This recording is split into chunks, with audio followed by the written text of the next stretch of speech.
Here's the 6-unit building that we bought. I'm gonna show you what an apartment turn looks like.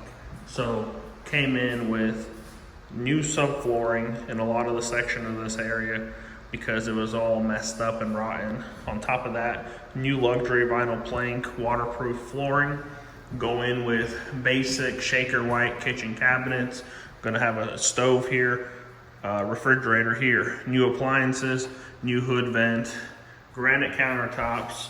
Check out that slab, I really like that. Backsplash. Then we change out the 4-prong electrical outlet.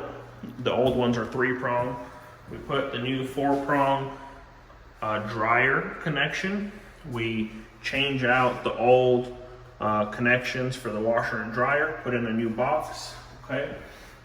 Then we go in with a new lighting package. In this price point, just basic, simple lighting package with daylight light bulbs. So simple fan package from Home Depot, new blinds, new door hardware, so doorknobs and new hinges on all the doors. Then you come to the bathroom, you run the luxury vinyl plank all throughout the house, go in with the new vanity, new faucet, new light. You go with the new paper towel holders, new toilet, water efficient, and you paint the tub, new water efficient shower head.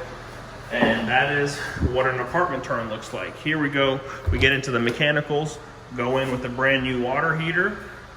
Water heaters are the #1 problems usually. They cause water damage, so you go in with a new water heater, expansion tank. Then you come in here, you go in with a new furnace, brand new furnace, and a new outdoor system. So new heating and cooling.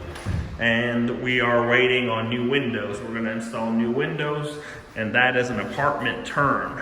This was about $15,000. Materials and labor, including the HVAC, the water heater, the kitchen cabinets, the appliances, painting everything, new lighting packages, and here we go. Now this unit is gonna rent from $450 to around $875, $900. Hope you guys enjoyed an apartment turn, and see you guys later on the real estate battlefield. Take care.